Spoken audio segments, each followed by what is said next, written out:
I've not opened up to anyone that I'm practicing. So sometimes what I do when they go to the mall, I say, okay, just take a look and at this shop, and I just come 2 minutes and I go run to the prayer hall, I pray, and then just come back and join. And many times they're asking, where do you keep disappearing sometimes? My name is Ashwin. I'm coming from India, and I'm 32 years old. I was born as a Hindu, in a Hindu family, in a traditional Hindu family. What interested me in Islam is just a very simple fact that you worship none other than God.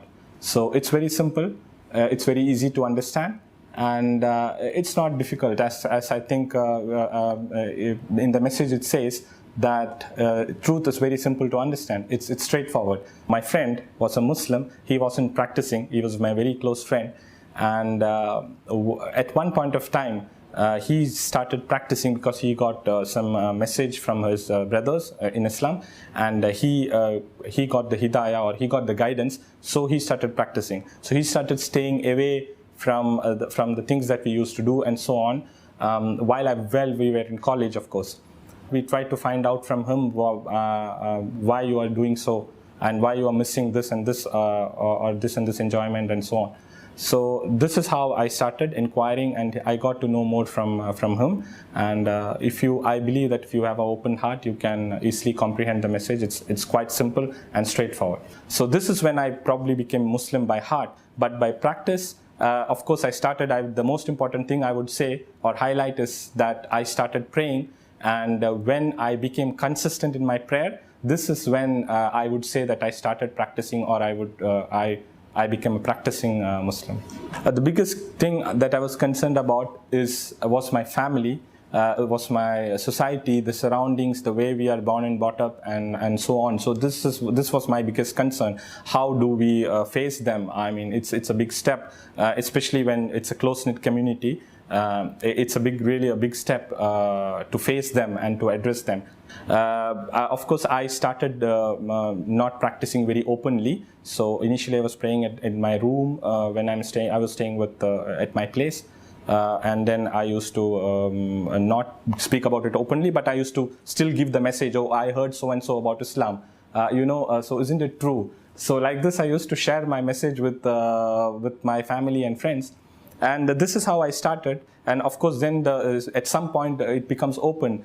Somebody sees you going to the mosque, somebody sees you going to pray. So then you have to answer. So Allah really made it easy for me. And Alhamdulillah, I cannot imagine that I'm in this situation right now, that I can openly discuss with my family, with my relatives, with my society. So it's become really free, and I could never imagine that this would happen. And I'm still in touch with all of them. I'm still in touch with my family. I call them every day. I discuss. It's really something which I could not imagine. I can really feel how the change has been in me, because it has affected my character, it has affected my behavior. I find pleasure in whatever I do. I used to earlier also give probably sadaqah or charity. I used to give, but I never could get the pleasure, because you don't know why you are giving. You're just feeling sympathy and you give, but you know now why you're giving and what you will get in return from Allah subhanahu wa ta'ala. So this is the best thing that I'm enjoying right now, that I know what I'm doing and for what I'm doing. And it has really given me a great amount of relief, peace, satisfaction, and moreover confidence, even to speak to others, to speak to anyone. You get the confidence because you are on the truth. You know what it is. You know why the things are happening today.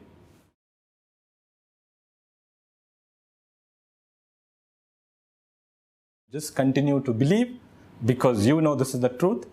And the practice comes soon or later on. It is just taking time. So what I would really say is that you make dua to Allah to make it easy for you. This is the first and foremost, and that you be consistent in prayer as much as you can. Of course, maybe at the start you can't pray as much, maybe because of the surroundings, the family, and so on.